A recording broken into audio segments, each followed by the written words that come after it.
Now, before we finish up, I just want to go through two more of the article. We won't have time to go through everything, but listeners, you'll be able to contact Valerie and go to her website and also read her blog to find out more information. The last two on the article, the first one is staff burnout. How common is this, and how can we resolve it?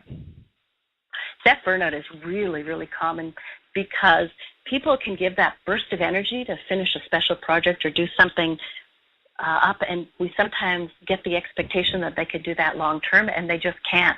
That's not sustainable. So people try to continue to do that, and then they end up getting what I call crispy around the edges.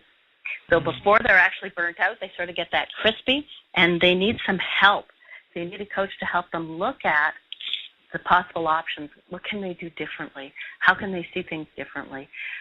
Worked with a guy who, him and his team were starting to get a little crispy, and we took a look at all the options for still delivering what the organization needed, and he moved some functions around, hired a new person, and actually got rid of some things that weren't actually in alignment with the organization's goals. So sometimes you can bring extra people in, sometimes you can get rid of stuff that might not be necessary to help you ease back to working at a normal pace and not getting to burnout. And burnout is really expensive. The Conference Board of Canada estimates that it costs $13 billion per year. Wow. Which then leads us on to the last one when we're talking numbers, which would be missed targets, which I can imagine is extremely stressful and obviously may work alongside the staff burnout. But missed targets, how do we work with this, and how do we not miss those targets? Yeah.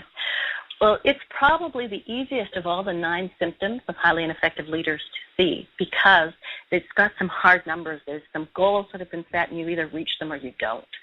And I often get called in after some targets have been missed.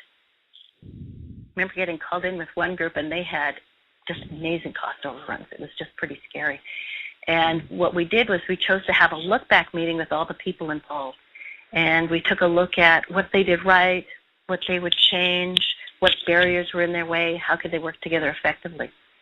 Now, I was warned about one individual, and everybody said he's going to be really resistant, he's going to be hard to work with.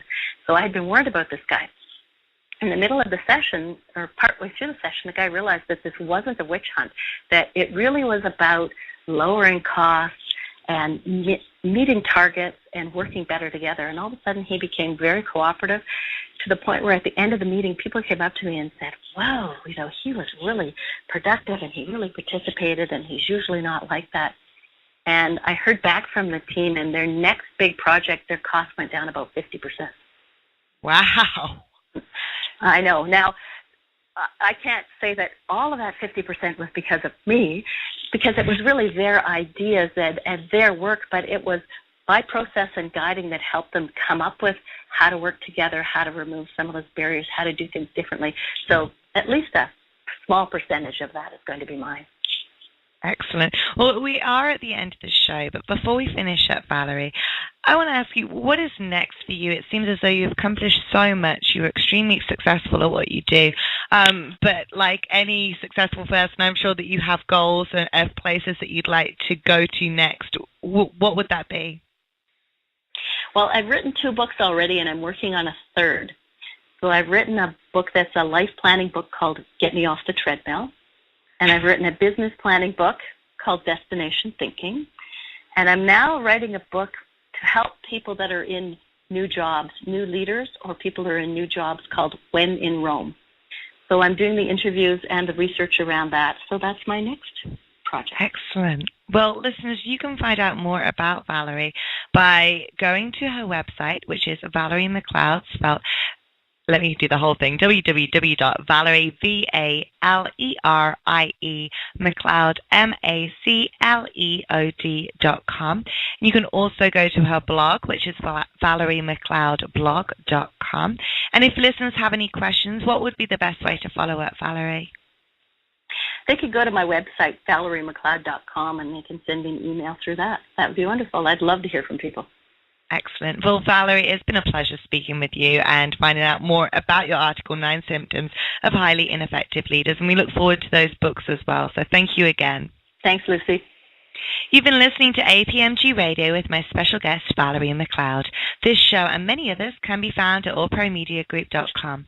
Thank you all for joining us today. I'm Lucy, and you've been listening to APMG Radio. All Pro Media Group Radio showcases professionals on a daily basis. Be inspired and listen to experts from around the globe share their accomplishments with you. APMG Radio, success at its finest.